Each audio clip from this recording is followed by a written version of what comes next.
दोस्तों, आप सभी स्टूडेंट्स का बहुत बहुत स्वागत है। आज मैं आप सभी को कक्षा 12वीं हिंदी विषय के टॉप मोस्ट इम्पोर्टेंट क्वेश्चन बता रहा हूं, जो आपकी प्री बोर्ड परीक्षा के लिए भी और आपकी जो बोर्ड परीक्षा है उसके लिए लाभदायक साबित होंगे। आप सभी स्टूडेंट्स को नोट्स मिल जाएंगे मेंस एजुकेशन ऐप पर। ऐप की लिंक मैंने डिस्क्रिप्शन में डाल दी है। सभी बच्चे ऐप डाउनलोड ज़रूर करिएगा। आइए स्टार्ट करते हैं पहले क्वेश्चन से। ये रहा आपका पहला क्वेश्चन। हलावाद के प्रवर्तक कवि हैं। हलावाद के प्रवर्तक जो कवि हैं इसमें हरिवंश राय बच्चन आप याद रखेंगे। नेक्स्ट क्वेश्चन देखिए, आलोक धनवा की पहली कविता थी। आलोक धनवा की जो पहली कविता है इसके रूप में आपको लिखना है जनता का आदमी। यह आलोक धनवा की पहली कविता थी। तीसरा, सप्तक के एक प्रमुख कवि का नाम बताइए। तो तीसरा जो तार सप्तक था उसके प्रमुख जो एक कवि हैं वो कुंवर नारायण हैं। ऐसा आप सभी बच्चों को याद रखना रहेगा। इसके बाद में आपका अगला जो क्वेश्चन है वो ये रहा। इसमें आपको दिया है दूसरा सप्तक के प्रमुख कवि हैं। तो जो दूसरा सप्तक था उसके कवि के रूप में रघुवीर सहाय आपको आंसर करना है। इसके बाद में स्वयं को उर्दू और हिंदी का दोआब मानने वाले कवि हैं। तो उर्दू और हिंदी का दोआब मानने वाले कवि शमशेर बहादुर सिंह है। इसमें आपको लिखना रहेगा ये option number second. Suryakant Tripathi Nirala इस युग के कवि हैं। तो निराला दोस्तों छायावाद के कवि हैं। छायावाद के जो जनक है वो जयशंकर प्रसाद है। आपको ये बात भी याद रखना रहेगा, क्योंकि जो छायावाद है ना उसमें जयशंकर प्रसाद की कामायनी महत्वपूर्ण रचना आप लोगों को मैंने पहले भी बता दी थी। ठीक है, कामायनी है जयशंकर प्रसाद की प्रतिनिधि रचना, जो कि महाकाव्य के रूप में भी जानी जाती है। इसके बाद में आपका अगला जो क्वेश्चन है वो ये रहा। भक्ति काल की सगुण धारा में देखिएगा राम भक्ति शाखा के सर्वोपरि कवि कौन हैं। तो इसमें तुलसीदास लिखेंगे और इनका जो प्रतिनिधि ग्रंथ है वो रामचरितमानस हो जाएगा। तो रामचरितमानस आप सभी स्टूडेंट्स आंसर इसमें करेंगे। नेक्स्ट जो क्वेश्चन है वो देखिएगा, क्वेश्चन नंबर 8। एक शायर अर्थात कवि के रूप में फिराक गोरखपुरी अपना उपनाम लिखते हैं। तो अपना जो उपनाम है वो लिखते हैं फिराक। ऑप्शन नंबर फर्स्ट आपका इसमें सही आंसर हो जाएगा। नेक्स्ट जो क्वेश्चन है दोस्तों आप देख सकते हो सभी बच्चे, यहाँ पर आप लोगों को गुजराती कविता और साहित्य को नई भंगिमा में नया स्वर देने वाले कवि कौन हैं। तो इसके रूप में आपको लिखना है उमाशंकर जोशी। ये आपको उमाशंकर जोशी आंसर अच्छे से याद रखना होगा। अब मैं आपको नेक्स्ट क्वेश्चन बता रहा हूँ। देखिएगा, आलोक धनवा का एकमात्र काव्य संग्रह। तो इसमें आपको लिखना है दुनिया रोज बनती है। ठीक है, ये इनका एकमात्र काव्य संग्रह है। अगला क्वेश्चन है, कुंवर नारायण ने जैसा प्रबंध काव्य रचकर भरपूर प्रतिष्ठा प्राप्त की है। तो उस काव्य का जो नाम है वो आपको इसमें बताना है और वो हो जाएगा आत्मजयी। ठीक है, आत्मजयी नामक जो काव्य है इसकी रचना कुंवर नारायण ने की है। तो आप सभी बच्चों को आत्मजयी इसमें लिखना रहेगा। ठीक है, तो यहाँ खाली स्थान में मैं आप लोगों के लिए लिख देता हूँ, ऐसा ही आपको बना देना रहेगा। ठीक है, देखिएगा अगला, रघुवीर सहाय की नाम की कविता आधुनिक हिंदी कविता की महत्वपूर्ण रचना मानी जाती है। तो जो रघुवीर सहाय है इसमें आपको याद रखना है और वो रचना हो जाएगी रामदास। ठीक है, आप सभी बच्चों को इसमें रामदास उत्तर के रूप में लिखना रहेगा और बिल्कुल सही तरीके से वो भी। ठीक है, तो रामदास यहाँ पर हम लिख देते हैं, आप भी इसमें रामदास याद रखना। नेक्स्ट देखिएगा, शमशेर बहादुर सिंह ने बंधुओं से पेंटिंग कला सीखी थी। तो इसमें उकील बंधुओं से उन्होंने पेंटिंग की कविता जो है कला है जो सीखी थी, उकील बंधु है। ठीक है, पेंटिंग कला सीखी थी, नोट कविता। राम की शक्ति पूजा की अत्यंत चर्चित कविता है। बहुत इंपॉर्टेंट क्वेश्चन है, निराला की रचना है ये, राम की शक्ति पूजा, सूर्यकांत त्रिपाठी निराला की। अगला क्वेश्चन है, हिंदी साहित्य का सर्वोत्कृष्ट महाकाव्य है।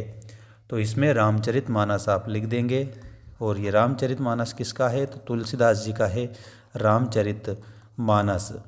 फिराक गोरखपुरी का वास्तविक नाम था। तो रघुपति सहाय उनका वास्तविक नाम था।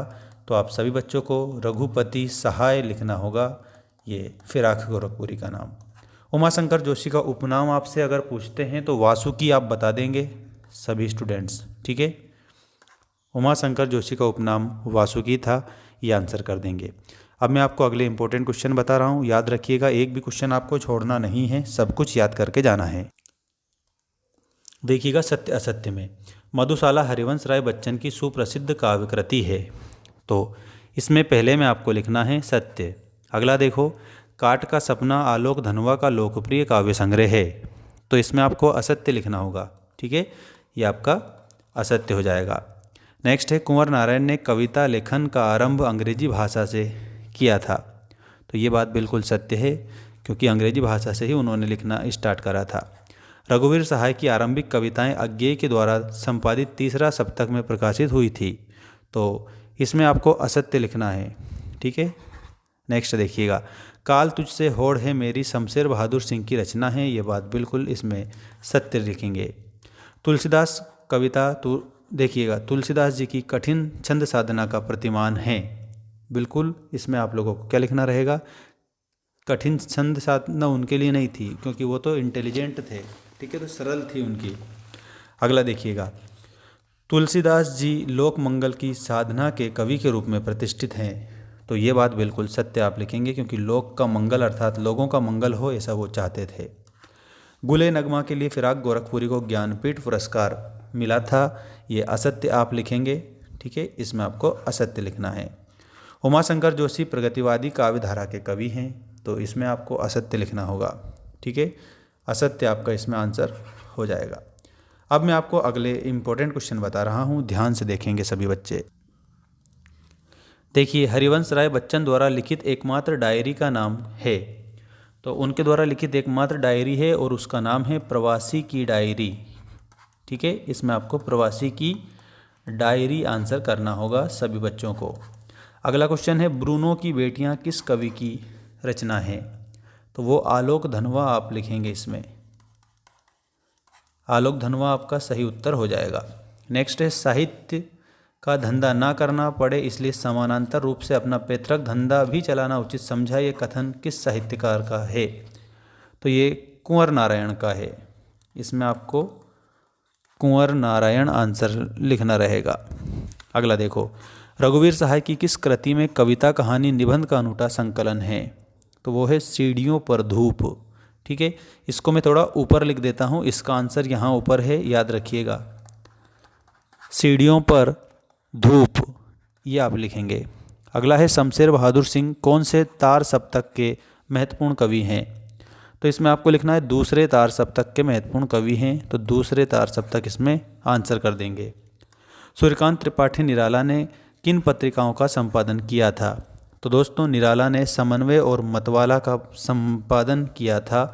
इसको मैं ऊपर लिख रहा हूँ, थोड़ा ध्यान रखना।